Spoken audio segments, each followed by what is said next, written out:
ataque lanzado por Irán el pasado sábado.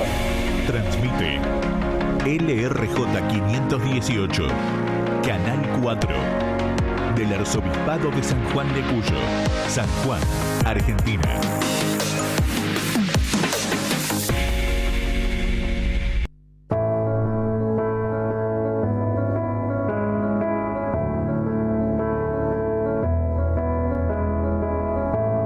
Jesús, al contemplar en tu vida el modo que tú tienes de tratar a los demás, me dejo interpelar por tu ternura, tu forma de amar nos mueve a amar, tu trato es como el agua cristalina que limpia y acompaña el caminar. Jesús, enséñame tu modo de hacer sentir al otro más humano, que tus pasos sean mis pasos, mi modo de proceder.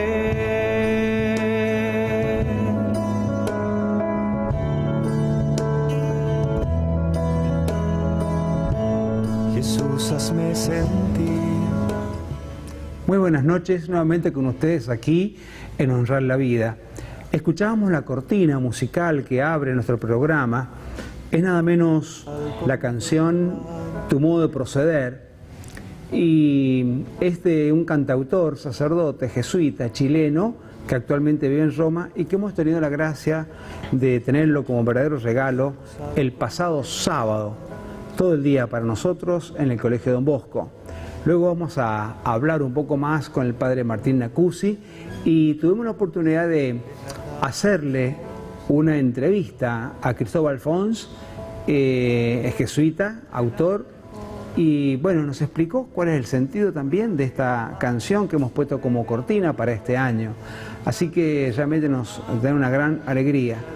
Y bueno, de más está decirles que en esta noche hablaremos en la segunda parte del encuentro del pueblo de artistas, que vuelvo a decir, tuvo su lugar físico allí en el Colegio Don Bosco, pero que reunió a centenares de artistas, no solamente de San Juan, sino de otras provincias. Gracias a Dios, un éxito verdaderamente, ¿no? Pero hoy tenemos dos invitados de lujos ya habituales en nuestro programa. El licenciado y magíster Carlos Moreno. No hace falta demasiada presentación para Carlos Moreno porque todos los conocemos y es una persona muy estudiosa y también miembro investigadora del Instituto Regional de Historia Héctor Domingo Arias de la Universidad Nacional de San Juan, que pertenece a la Facultad, ¿no?, de Filosofía de la Universidad Nacional. Carlos es el subdirector del instituto y director del proyecto justamente sobre religiosidad y diversidad, ¿no? Exacto. Muy bien. Carlos, podríamos decir que ya estamos, claro, mañana es 11 de mayo y de alguna forma estamos palpitando, ¿no?, la semana de mayo. Falta todavía, pero no nos queda tanto, ¿no? Y mayo es muy particular para los argentinos. Usted ha visto, padre, que para muchos es, y para todos los que habitamos este suelo, es signo de libertad, es la esencia de la palabra libertad. A tal punto que siempre hay un gran error en los niños, en los niños que confunden el 9 de julio con el 25 de mayo, que confunden la independencia con la revolución de mayo. Claro, por eso justamente la primera pregunta que hoy quería hacerles es la siguiente, ¿no? El 25 de mayo de 1810, ¿se le tiene que llamar o es independencia, revolución, movimiento? ¿Qué fue, propiamente hablando, el 25 de mayo de 1810 que tenemos la gracia todos los años de traer a la memoria, ¿no? Mire, padre, para poder llegarlo a entender hay que ver cómo se vivía antes del 25 de mayo. En realidad, el término es una gran discusión historiográfica. Sí tenemos claro que no es independencia. La independencia es el 9 de julio. Eso lo tenemos que tener claro, 9 de julio de 1816. Pero, ¿qué pasó en mayo y qué pasaba antes? Nosotros éramos parte del Imperio Español.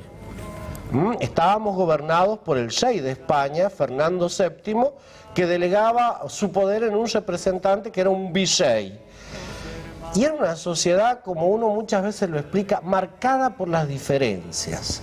Solamente podían gobernar estas tierras los españoles, pero los españoles que venían de España. El lugar social estaba marcado por el color de la piel.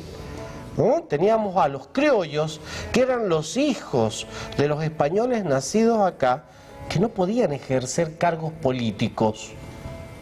Era una sociedad organizada en castas. Por ejemplo, los mestizos, la mezcla de los indígenas con los blancos, tampoco podían, incluso no podían ir a la escuela. Tenían un poco limitado acceso al estudio. Además, recuerdo la lectura de Felipe Piña, no sé si es un historiador que es del gusto de ustedes, pero Felipe Piña dice que la ciudad de Buenos Aires de aquel tiempo, de 1810, tenía por población apenas 45.000 habitantes, mucho menos que Rawson, digamos. 45.000 habitantes, y acá en San Juan, ¿cuántos habrían, padre? 2.000. Claro. O sea, casi nada. Como dice otro historiador, Facundo Nanis, que de estos pueblos del interior, San Juan, San Luis, La Rioja, Santiago del Estero, eran familias, eran villorios de familias, donde todos se conocían. Claro. Entonces no había una gran población. Pero ¿qué sucede? España es ocupada por los franceses. El rey es tomado preso y llevado a Bayona, una ciudad francesa. Entonces en su lugar nombran a José Bonaparte, hermano de Napoleón, conocido como Pepe Botella. Algunos dicen que era porque le gustaba el trago, otros dicen que era como una botellita. Isabel Gironés de Sánchez sabía comentar que el cuerpo de Pepe Botella era como una botellita, entonces, pero le decían Pepe Botella. Y los españoles no lo quisieron, no lo aceptaron como rey. Ellos querían a su rey. A Fernando. No a Fernando. Entonces empieza a surgir toda una resistencia a esta figura. Y bueno, se empiezan a armar juntas en España. Y se arma una junta central en Sevilla, que era la que de alguna forma estaba emanando órdenes para todas estas colonias, aunque después se va a decir que no eran colonias, pero para todos estos territorios que eran, y eso esta mañana me pareció muy interesante aclararlo, propiedad personal del rey. No eran del gobierno de España. Ni siquiera colonia, porque colonia ya hubiera sido un favor. Un ¿no? favor, eran propiedad personal del rey. Le voy a interrumpir porque es mi costumbre. Sí, usted interrumpa. Si yo me se acordaron cuando en el año 1850 el rey de Bélgica, sí. Leopoldo. Se hizo nombrar en Viena, junto a otros emperadores y reyes de la época y embajadores, el Congo belga fue decretado como propiedad personal de la corona. Imagina, eran 11 millones de congoleños en aquella época. Los puso a trabajar a casi todos en las minas, con un sistema, con una disciplina y con una crueldad por momentos tremenda, ¿no? De ahí que la corona belga engordó tanto, ¿no? Que es tan poderosa hasta el día de hoy. A la fecha. A la fecha. Hay movimientos actuales que quieren sacar nombres de plazas, de calles, muy tranquilos, ¿no? Pero hay disconformidad con aquel rey Leopoldo porque, bueno, hacer nombrar propiedad personal a todo el Congo belga, a la corona, ellos tuvieron que luchar, los congoleños, para ser nombrados colonia y después para lograr la independencia, cosa que la han logrado, ¿no es cierto? Y nosotros éramos propiedad personal de Fernando VII. También va a haber toda una discusión en torno a eso. Entonces, que eso se plantea en el Cabildo del 22 de mayo, porque llegan las informaciones de que toda España ha caído en manos de los franceses. Toda España ha caído en manos de los franceses. Entonces no había ninguna representación de Fernando VII. Se iba a nombrar un consejo de regencia. Y bueno, y a partir de esa información que llega al virreinato del Río de la Plata, comienza todo lo que es el movimiento de mayo, que comienza en un primer momento siendo un movimiento en defensa del rey que está preso, pero que después se transforma en una revolución, Claro. porque cambia todo el sistema. Claro. Alicia, las invasiones inglesas y el rechazo por parte de la gente, hoy diríamos los porteños, ¿no? La gente de Buenos Aires, les dio un poquito también a la gente de Buenos Aires un poco de fuerza, de ánimo, de conciencia, de sí, autoestima, para decir, momento, vamos a ver si nosotros podemos ensayar una revolución, ¿no? Yo creo que hubieron un montón de circunstancias que contribuyeron a que se llegara al fin que se llegó después para conformar la primera junta, que lo va a explicar bien el magíster Moreno. Pero fundamentalmente sí, siempre yo creo que los pueblos tienden a buscar su propia identidad y acá, bueno, estaban ocurriendo una serie de inequidades, ¿no? Propios de la época, como siempre decimos, siempre nos tenemos que situar en el momento para poder comprender la historia, no podemos hablarlo desde hoy de una visión tan crítica sin tener en cuenta los pormenores que se vivían en ese entonces. En ese momento. Y seguramente fueron muchos los factores que contribuyeron y que llevaron a la situación de que se configurara de nuevo lo que conocemos hoy como la Revolución de Mayo, ¿no? Claro, claro. Es interesante ver, aportando a lo que dice Alicia, que las invasiones inglesas de 1806 y 1807 demostraron que los criollos, los hijos de españoles nacidos acá, los americanos, podían defenderse solos sin la necesidad de la ayuda de España, porque España no pudo defenderlos de las invasiones inglesas, no pudo defenderlos. Entonces, eso demostró que el Imperio Español no podía ayudar, no podía colaborar, no podía sostener esto, ¿no? Claro. Entonces, en la Revolución de Mayo, el Cabildo del 22 de mayo es muy importante también, porque es donde se marcan las posiciones. Vamos a tener a Monseñor Benito de Lue y Siega, que era el obispo de Buenos Aires. Español, ¿no? Español, que él dijo, mientras haya un español en esta tierra, él tiene derecho a gobernar. De ahí saltan y le dicen, no señor, porque esto es propiedad no de ningún español, es propiedad del rey de España, propiedad personal. Y entonces aparece ahí Juan Castelli, que habla, si el rey está preso, y aplica la teoría del padre Suárez, de un jesuita. Francisco Suárez. De Francisco Suárez. Si el rey está preso, el poder, ¿dónde está? Vuelve al pueblo. El pueblo se asume ese poder. Y Castelli, que era un hombre joven, 32 años, un hombre muy joven. Y bueno, y entonces aparece Juan José Paso, aparece Villota, Genaro Villota, que dice, bueno, pero hay que consultar a los pueblos del interior. Y entonces ahí aparece Juan José Paso y va a decir, bueno, pero la capital del virreinato es Buenos Aires, y esta capital del virreinato puede tomar decisiones, ¿no? Entonces hablaron muchos. Al final se decide armar una junta presidida por el virrey el 24, esa junta no es aceptada y hasta que surge la junta del 25, que está integrada por criollos, por comerciantes españoles, por un sacerdote. Claro, claro. Y llegamos al glorioso 25 de mayo de 1810, ¿no? Que juran fidelidad al rey de España. Claro, claro. Que juran fidelidad al rey de España. En realidad, entonces, podemos decir que la independencia fue un proceso, digamos, ¿no? El lograr la independencia de 1816 en Tucumán fue un proceso que comenzó acá, digamos. Y en las invasiones inglesas, como usted dijo. Y en las invasiones inglesas, exactamente. Claro, es un proceso. Marfani, que es un historiador famoso, dice que no es una revolución, sino una evolución. Es una evolución a algo nuevo. Claro. Y bueno, ¿por qué Cornelio Saavedra presidente? Era un boliviano. Cornelio Saavedra había nacido en el Alto Perú, así se conocía Bolivia, en Potosí, pero era un militar, era patricio. ¿Y por qué él mostraba una postura más moderada? Mientras teníamos un Mariano Moreno que quería hacer, él tenía una idea de revolución, un cambio total. Un cambio total. La historia de Mariano Moreno también es muy bonita, un seminarista que se enamora de una novicia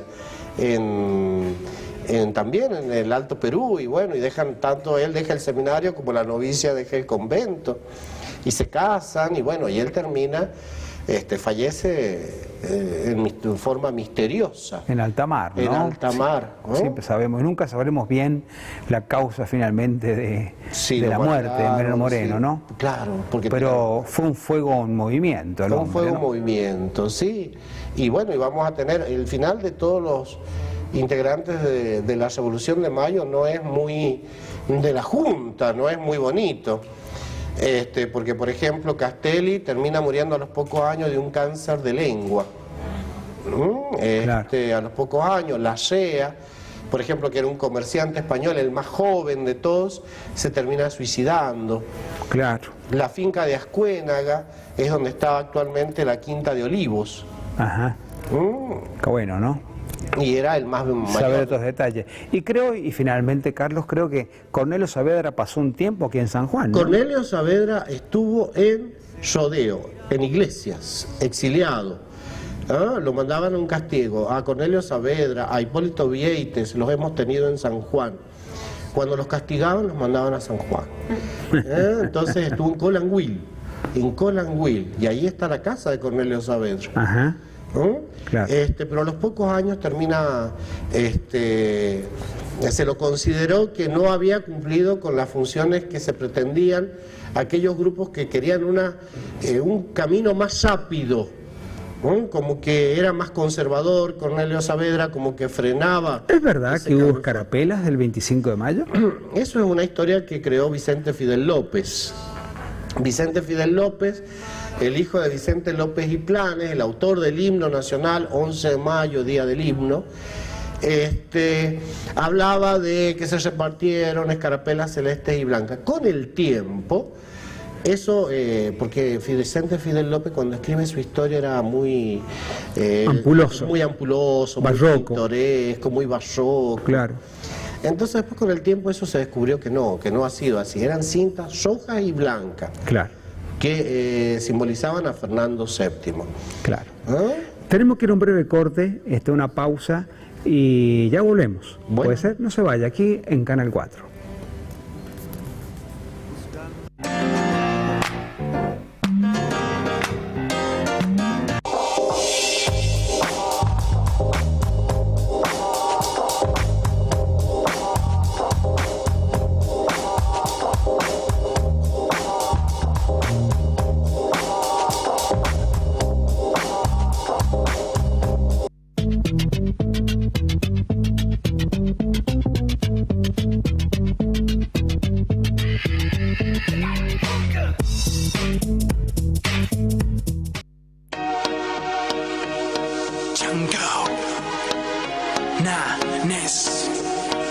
Los nenes de álbum boom.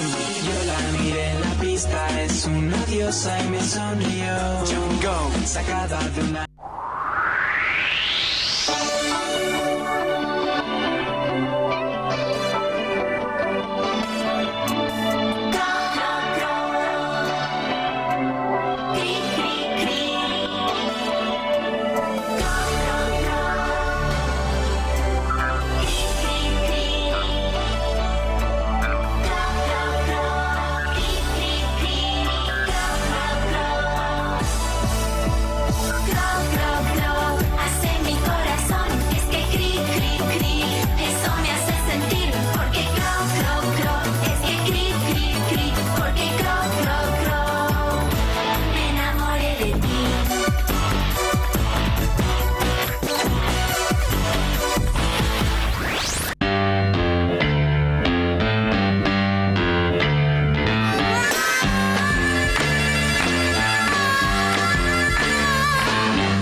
Profesional de Ciencias Económicas de San Juan.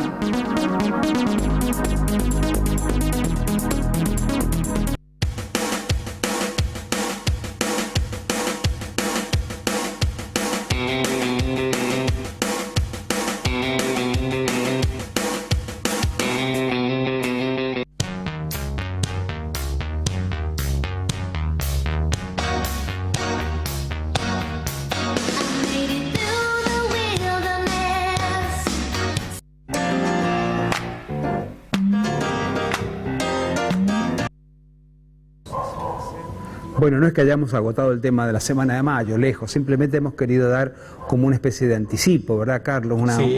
Un inicio para que ya vayamos pensando, leyendo, conversando estos temas tan lindos, recordando. Y que la gente se interese por conocerla. Claro, claro. Que no solamente... que un tema importante en esto, en las escuelas, la mazamollera, el velero, todo eso que parece muy pintoresco, claro, eso tiene un trasfondo social. Claro. Y era que era una sociedad de castas. Claro. O sea que estaba organizada era muy duro, porque la pobre negra que vendía... Yo tengo el libro de Daniel Balmaceda, sí, que lo citaba mucho y lo llevaba a cenar Mirta Legrand, ¿no? Sí. O lo cita, no, la verdad que le he perdido un poco el rastro de su aparición pública.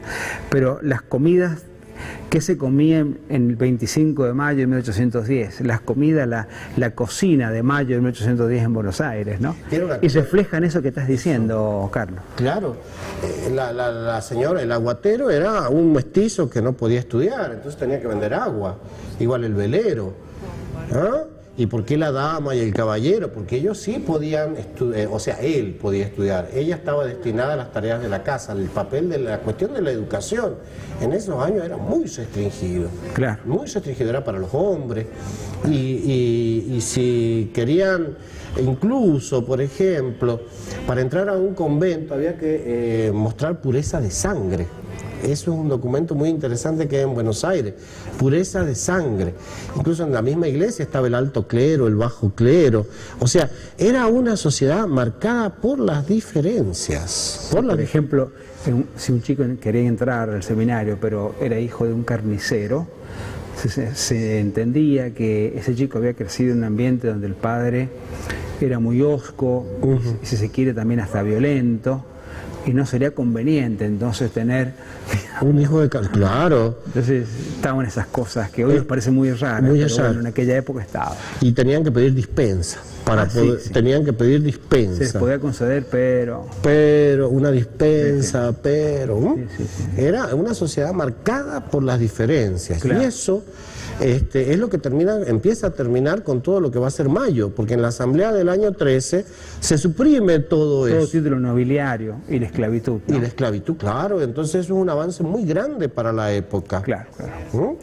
Alicia, vamos a tener en San Juan el 30 de septiembre y 1 de octubre el Congreso sobre religiosidad y diversidad, ¿no? Sí. Organizado por el Instituto de Historia Héctor Domingo Arias. Así es. Dicho sea de paso, a quien tuve el gusto de niño de conocer y escucharlo en su casa, sentado con su hijo Daniel Arias, que ya está en el cielo. Bonito el Daniel. Compañero, claro. Y lo habremos escuchado en las noches, en las tardes de invierno, haciendo su colección de diarios, porque dejó una colección de diarios impresionante, ¿no? Don Héctor Arias, no era porque sí, ¿no? Sino porque se entendía que el diario era como la primera versión de la historia, digamos, el fundamento para poder luego, fuente, para poder luego relatar, ¿no? Bien, entonces tendremos la jornada de religiosidad. La primera jornada de estudios históricos de la diversidad religiosa, así se ha denominado, se ha dado en denominar, y todo tiene que ver con un enfoque que se le quiere dar, que tiene que ver con un enfoque histórico de la nueva historia, como señala el doctor Di Stefano, en el cual nos salimos de la antinomia de pensar la religiosidad desde el lugar, desde la religión, sino pensándolo, o de la iglesia, planteando dicotomías en defensa o ataque, sino nos salimos de este lugar y vamos a estudiar la nueva historia desde abajo, como se llama, en donde vamos a pensarlo desde el punto de vista laico, y dando lugar a distintas ciencias que contribuyan también al estudio de la religiosidad y que hacen sus aportes desde la sociología, desde las ciencias políticas, es En todo decir, de esto las está ciencias de la educación también. La corriente historiográfica de la historia de las mentalidades está un poco metida, ¿no? Claro. Sí, ahí ¿No? acá Porque tengo tiene que al ver con especialista en la historiografía. Ah, bueno, justamente. Perdón, Carlito. no, No lo que quiero dice Alicia- invadir espacio. No, al contrario. A partir de lo Porque que... para la corriente de las mentalidades todo es fuente Todo es historia. Claro. y todo es historia. Todo es historia. Entonces, esta nueva forma de hacer religiosidad surge con Gabriel Lebras en Francia, donde ya no se ve solamente la historia del obispo, la historia del sacerdote, la historia de las instituciones, sino que se la ve en un contexto, en un ámbito, como una expresión más de la cultura, como una expresión de la época, que es lo que decía muy bien Alicia, una historia desde abajo, desde analizar los retablos, desde analizar la arquitectura, las peregrinaciones, las manifestaciones de fe, y no solamente de la Iglesia Católica, sino también de todas las expresiones de religiosidad, entendiendo que la religión atraviesa a todos. Claro, Incluso, es transversal a la realidad humana, Sí, ¿no? además, claro, por eso también, perdón. Sí, incluso hasta los que no creen. Claro, Hasta que los que no creen, eso tienen un espacio en esta jornada. Claro, Sí, claro. nosotros por eso las jornadas están planteadas desde la nueva historia, como justamente este enfoque que trata de sumar y hacer un estudio más contextual, social, digamos, diferente a lo que se venía planteando en otro tipo de corrientes. Y ahora también nosotros hemos planteado nuestros ejes desde, por ejemplo, Estado, Educación y Religión, u otros que tienen que ver cómo las confesiones religiosas se fueron asentando en la provincia y se ha hecho un estudio de cada una de ellas, o también como del estudio de las religiosidades populares, que tenemos un investigador en nuestro proyecto que se aboca específicamente. Pero es a hacer increíble un todo lo que estudio. una vez escuché una charla Sí, de él, de Ramón Mercado. del profesor Ramón Mercado, que es muy estudioso, disciplinado, analítico, sobre las creencias varias Sobre que las tenemos. creencias. Las creencias populares, Creencias digamos. populares, ¿no es cierto?, en San Juan.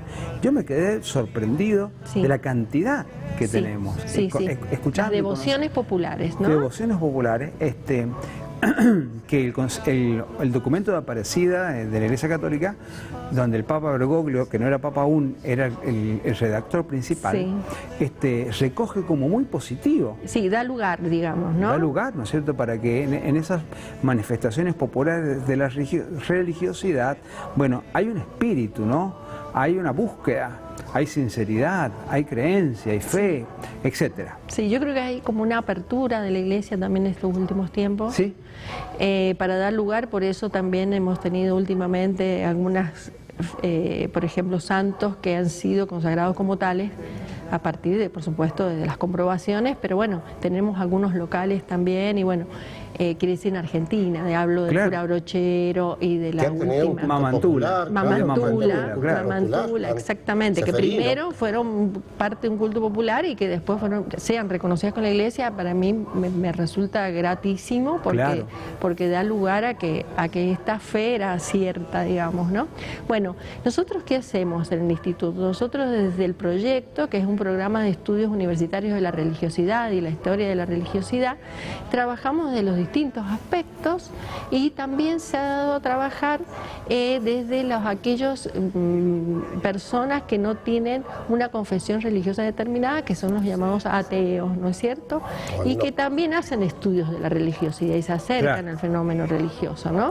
O a otras diferentes confesiones religiosas. Y algunas veces también los he escuchado y lo hacen con sumo respeto, ¿no? El hecho de que no profesen exactamente lo que están estudiando no los vuelve irrespetuosos o inexactos o imprecisos, porque no tienen tendencias ideológicas, ¿no? Lo que pasa es que tienen la cosa tal como se pronuncia. De hecho, la palabra fenómeno proviene del griego phaino, que es lo que se ve, lo que se muestra, lo que aparece. También es interesante ver que hay un espacio para los pueblos originarios, para la forma de religiosidad de los pueblos originarios, y tenemos en cuenta el tema de la salud, y la religiosidad, que eso es una cuestión muy importante porque el tema de la salud ha estado muy vinculado a la iglesia, entonces hay una comisión dentro de esto, un eje temático que va a dedicarse al estudio de todas aquellas instituciones de beneficencia que han habido y que aportaban su ayuda a todos los que estaban enfermos, a todos los necesitados, como por ejemplo San Vicente de Paul.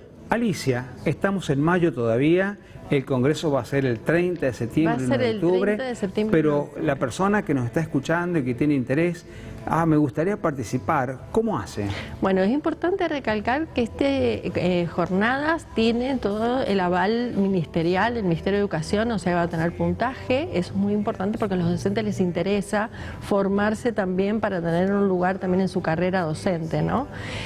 También tenemos las resoluciones pertinentes de la Universidad Nacional de San Juan y los correspondientes avales, y fundamentalmente se va a trabajar en, primero, ahora estamos abocados a recibir trabajos y los resúmenes que tienen una cantidad de palabras de 150 palabras a 200 palabras. Estos resúmenes estamos recibiendo hasta el día 15 de mayo al mail de, que se llama puner.ffha@unsj. O sea, tienen que mandarlo a ese mail y nosotros lo recibimos y de esa manera vamos cumpliendo con los requisitos para después mandar la ponencia completa al mes siguiente. Estas circulares, que son las que damos a conocer a la comunidad, somos las que le vamos a pedir difusión, padre, para cuando salga la segunda circular, para citar a docentes y profesionales de las distintas áreas. Ya salió la primera. No solo docentes, sino investigadores y cualquier persona interesada que quiera presentar, que esté abocada a trabajar, como decía acá el magíster Carlos Moreno, ya sea con comunidades originarias, con comunidades de beneficencia, o también que estén abocadas a las ciencias de la educación, y que nosotros, por ejemplo, yo específicamente estoy trabajando todo lo que tiene que ver con los colegios parroquiales, confesionales, y cómo de alguna manera esta labor sacerdotal, la labor parroquial, se extendió también a lo educativo y lo religioso, y cómo nos inserta en la sociedad y nos da una identidad muy particular, ¿no? Alicia, las convoco para que junto con Carlos o algún miembro más que ustedes decidan, podamos reunirnos un poquito más adelante, acá mismo, para no solamente darle difusión, conocimiento, sino también para explicar cómo va caminando, ¿no? Porque sé también que vienen otras personas de otras provincias. Pero bueno, sería largo contar todo hoy, ¿no es cierto? Lo que les pedimos, como dijo Alicia, es que hasta el 15 es el plazo para mandar resúmenes. A ese correo que ella se lo ha aprendido de memoria, yo no me acuerdo de memoria, y si no, los esperamos de lunes a jueves por la mañana en el Instituto de Historia Regional y Argentina, que queda en la calle Mitre y Catamarca, donde era el antiguo edificio del Distrito Militar. Así es. En el primer piso, ahí vamos a estar, así que el que quiera y esté interesado, que vaya por allá. Desde ya, el mejor deseo de éxitos, ¿no es cierto? Y que haya mucha gente y muchos expositores y que todos aprendamos más. Por supuesto. Gracias. ¿no? Gracias, padre. Gracias, padre. No se vaya, seguimos aquí en Honrar la Vida en esta noche tan hermosa. Ahora viene el tema del encuentro del pueblo de artistas que tuvo lugar el sábado pasado. Ya está en nuestros estudios, ha llegado el padre Martín Nacuzzi, quien con su madre son los que de alguna forma llevan adelante la pastoral artística. No se vaya.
you gonna do?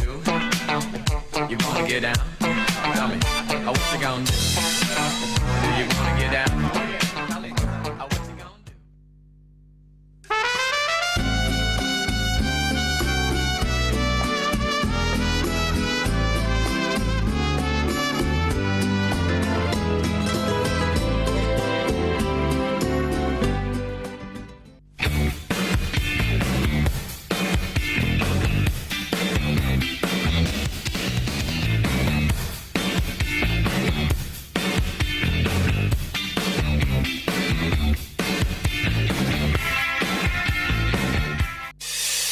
¿Estás pensando en viajar al exterior u obtener una doble nacionalidad? Evelyn Volado, abogada en extranjería, ciudadanía española, italiana, francesa, visas americanas y australianas. Solicita tu turno vía WhatsApp al 2644 151 138.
Jesús, al contemplar en tu vida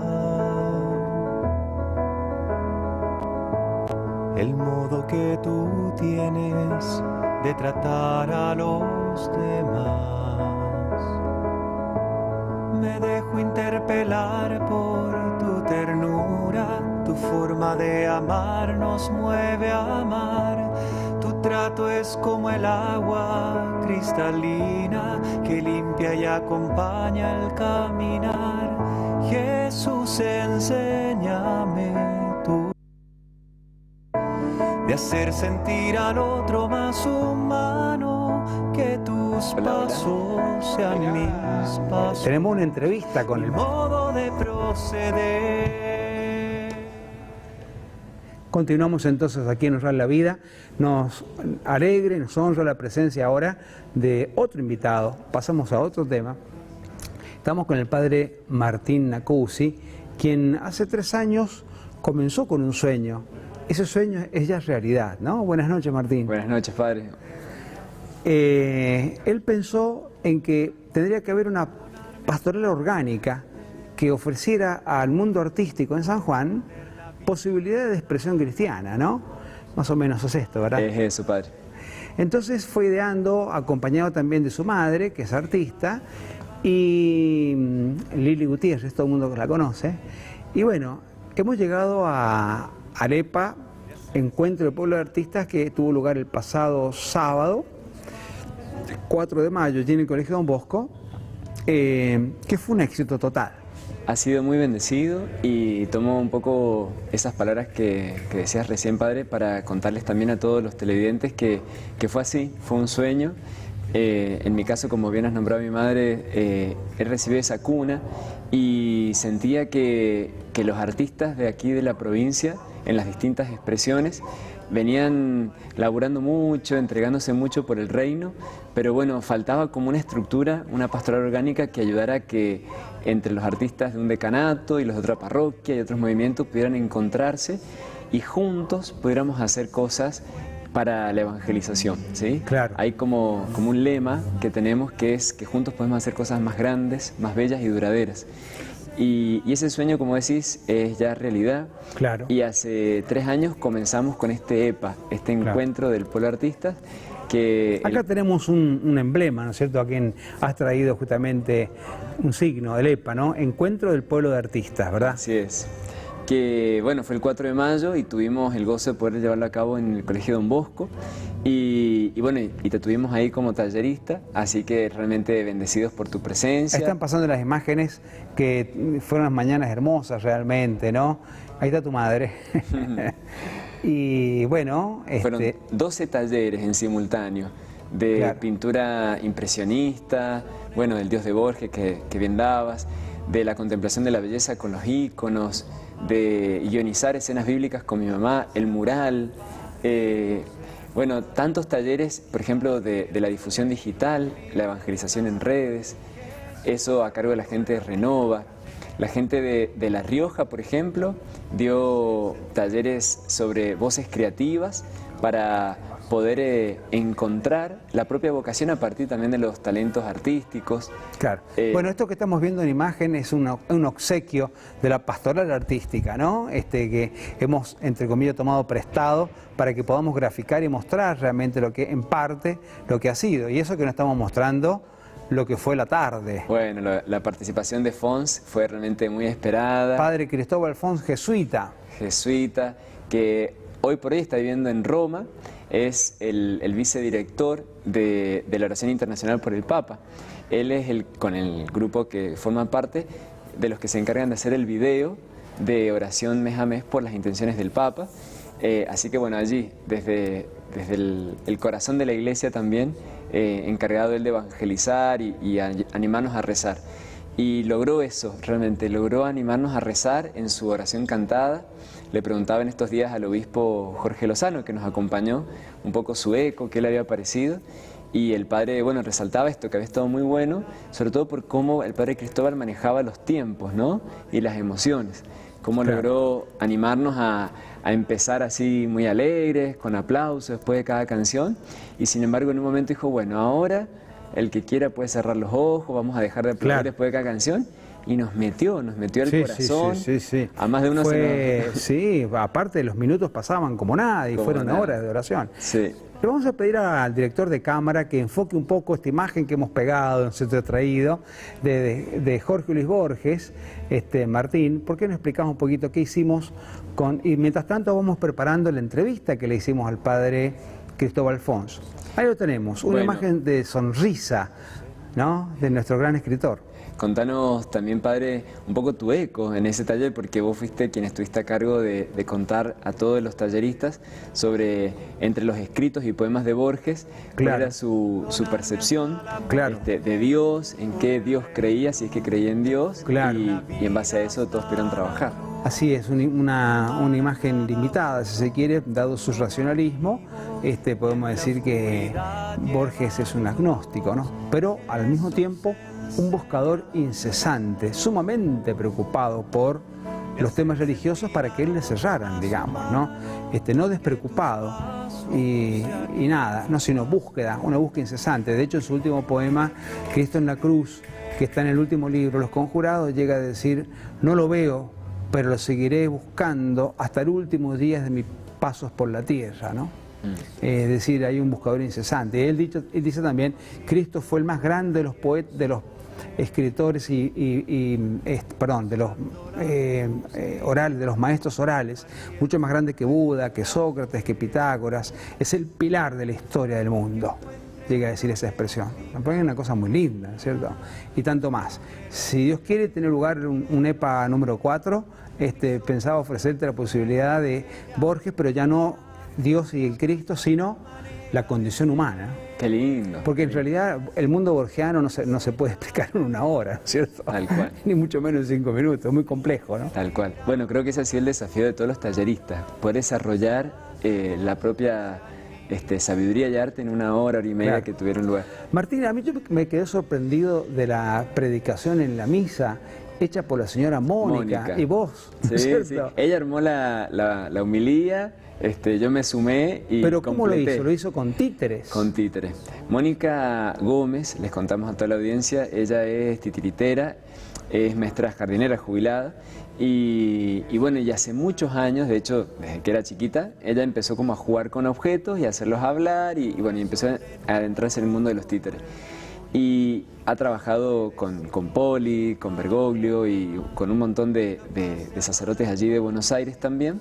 En esta participación ha sido invitada a los Comina, a los encuentros de catequesis a nivel Argentina también. Y bueno, y nosotros la conocimos el año pasado, la invitamos para este EPA y la verdad que ha sido muy lindo porque ella no solo que es creativa, sino que es muy teológica. Es una mujer muy orante. En el viaje a Mendoza, por ejemplo, mostraba un poco sus maestros espirituales de los libros que ella va leyendo. Lee mucho a Segundo Galilea también y bueno, y desde ahí, desde su experiencia, por ejemplo, muy carmelita, ella saca intuiciones que con el títere no solo que suenan más cercanas, sino que entran profundamente. Ella trajo ahí el pan que, por ejemplo, se abre a la mitad y tiene adentro el corazón. Entonces habla de que al títere, a la Teresa, que es a la que ella trajo, le gustaba el pan francés, el pan, bueno, todas las variedades de panes. Claro. Y dice, pero me han hablado de otro pan que yo necesito. Y ahí me hace participar a mí diciendo, sí, este es el pan de vida, etcétera, y lo abro y tiene el corazón dentro, ¿no? Claro. Este pan que nos renueva. Así que bueno, después también me llegaban los ecos de gente cercana que me decía que qué lindo, que qué claro, que qué novedoso. Así que yo creo que el EPA es eso, padre, una oportunidad de tomar herramientas para la evangelización y empezarlas a aplicar en nuestras comunidades. Ahora podremos escuchar entonces la entrevista que yo pude lograr el sábado a la tarde en el espacio que había, porque era mucha gente que lo quería saludar, entrevistar, etcétera. Pero nos hicimos un lugarcito y Cristóbal Fons nos dijo estas cosas lindas. A ver. Acá en el programa Honrar la Vida queremos hacerte un breve momento con vos y preguntarte, bueno, ¿qué es evangelizar con la música y a través de la música? La pregunta es ¿qué es evangelizar? Esa pregunta ya en sí mismo es maravillosa y es grande, y lo primero que se me viene al corazón es responderte que evangelizar es enseñar a amar. Y la mejor manera que tenemos de enseñar a amar es enseñar a aquel que es el amor. Hoy día el texto del Evangelio nos va a decir en el domingo que el único mandamiento que nos deja el primero es que nos amemos como Él nos ama. Y yo espero que a través de la música podamos también nosotros generar espacios de amor. Eso significa muchas cosas. Significa expresar nuestro cariño a Dios, pero también aprender a recibirlo, a dejarlo que nos sane, que nos salve, que nos cuide y que nos conecte con Dios. Padre, vos sabés que el programa nuestro, Honrar la Vida, tu modo de proceder es una cortina que comienza el programa y lo cierra siempre, y en los cortes está también presente. ¿Nos decís algo de esta canción tan hermosa? Mira, cuando los jesuitas tuvieron una congregación general hace mucho tiempo, le pidieron al entonces padre general Pedro Rumpe que escribiera algún texto sobre cuál tenía que ser el modo de proceder de los jesuitas. Y él lo pensó, lo rezó y salió con un texto en el que se llama Nuestro modo de proceder ha de ser el modo de proceder de Jesús, en que va describiendo un poco cómo era Jesús, y al final eso sirve para contar cristiano, se transforma en un documento bautismal, podemos decir, ¿no? De ahí viene el origen del texto de esa canción. La melodía es de un jesuita brasilero, Francis Adao, la compuso en portugués, pero yo al traducirla y al interpretarla le cambié varias cosas, entre ellas le agregué algo que no está ni en el texto original de Arrupe ni en la canción de Francia, que dice: enséñame tu modo de hacer sentir al otro más humano, que para mí también ha significado mucho esa formulación. Hay otras posibles, pero el modo de Jesús es el modo que nos permite reconocernos en nuestra común dignidad, y va por ahí un poquitito el espíritu de la canción. Feliz de ser jesuita, ¿no? Sí, claro. En todo mal y servir. Sí, sí. Muchas gracias por este momento y que tu estadía en San Juan sea la primera, pero no la última, ¿no? Ojalá y que sigan honrando la vida a través de este programa y en su cotidianidad. Muchas gracias. Gracias.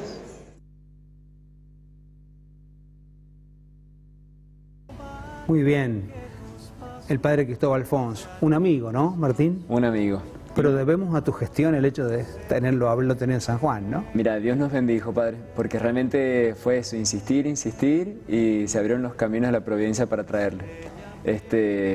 Y como les contaba recién al equipo de producción, no me dejó de sorprender locura que es. No solo lo cercano, el amigo, sino que no se ha subido al caballo de la fama. Claro. Y él responde los mails, él responde los mensajes, muy cercano. Vos has visto, bueno, en la presentación de la oración cantada, generalmente uno antes anticipa quién va a actuar, a cantar, y los recibimos con un fuerte aplauso. No, él se metió de una, esperaba ahí como uno más a que arrancara nomás la cosa, y eso nos hablaba de sus gestos, su cercanía. Después compartimos una cena con todos, así que, bueno, agradecidos por el testimonio, no solo de la oración cantada, sino de su vida cotidiana. Qué lindo ir a buscar. Nosotros en el taller que tuvimos, hablamos de cómo ir a buscar a la persona que no cree, al agnóstico. Es decir, Cristo no quiere que pesquemos en la pecera, que evangelicemos nada más que los que van a misa el domingo. Por supuesto que sí, obviamente. Pero también en el hermano que busca y no alcanza, que quiere y no llega, o que está en las periferias geográficas, existenciales, ¿no? Y para eso creo que sirve la belleza.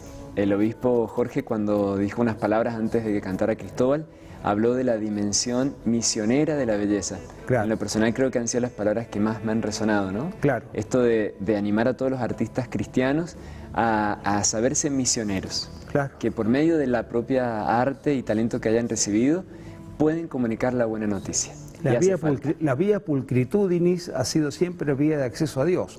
El camino de la belleza ha llegado siempre al corazón de Dios, autor de toda belleza. Martín, te tengo que despedir porque ya nos están apurando con el tiempo, que es siempre tirano acá. Gracias, ¿no? De corazón, Padre, por todo, y a prepararnos para el año que viene. Exactamente. Al próximo EPA. Esto fue todo por hoy, en esta noche. Gracias de corazón por la atención, por la paciencia, y ya nos vamos al pase de TV Diario, porque también necesitamos la noticia de las cosas que pasan todos los días. Gracias.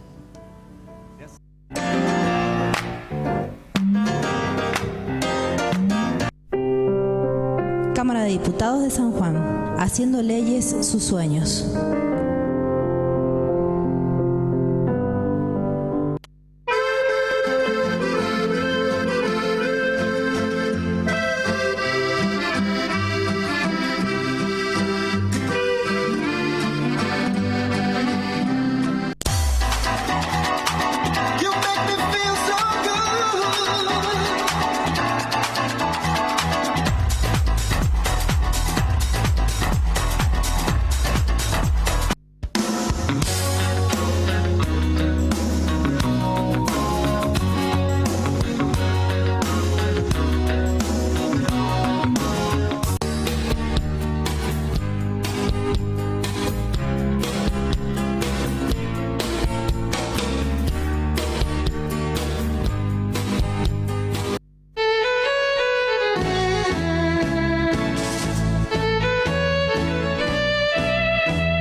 J-Lo, ya tú sabes, no es más nada.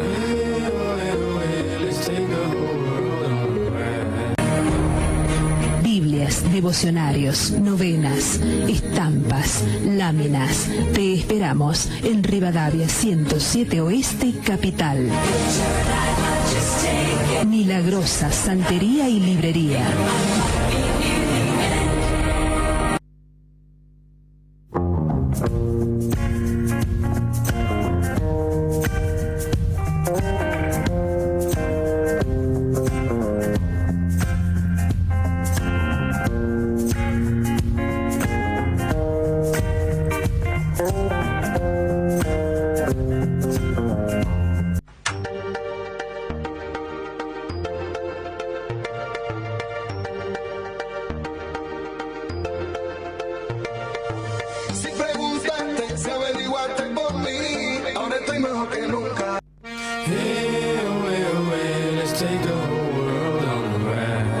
J-Lo, ya tú sabes, no es más nada.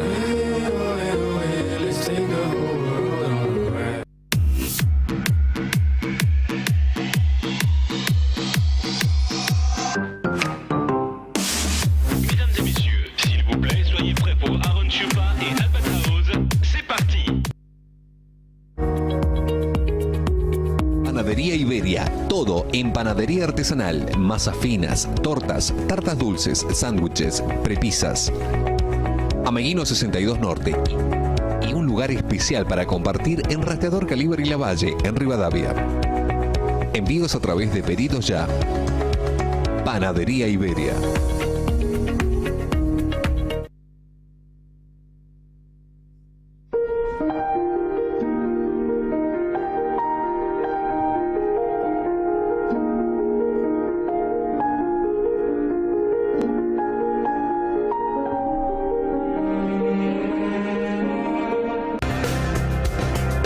Cuántos pensamientos mientras miro el mar. Procuyo, SRL, Asistencia Integral, Avenida Rioja 250 Norte, Ciudad.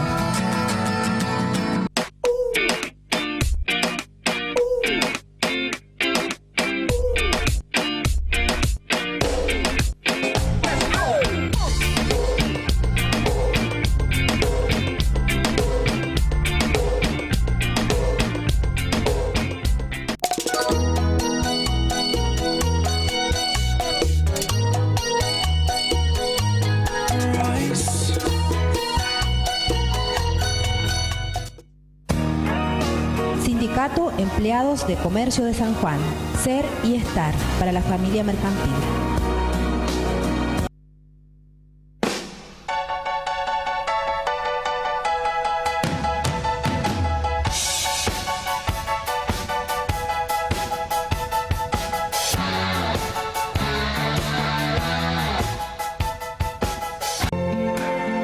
Seguros, Carlos Ortiz, productor, asesor, experiencia y responsabilidad.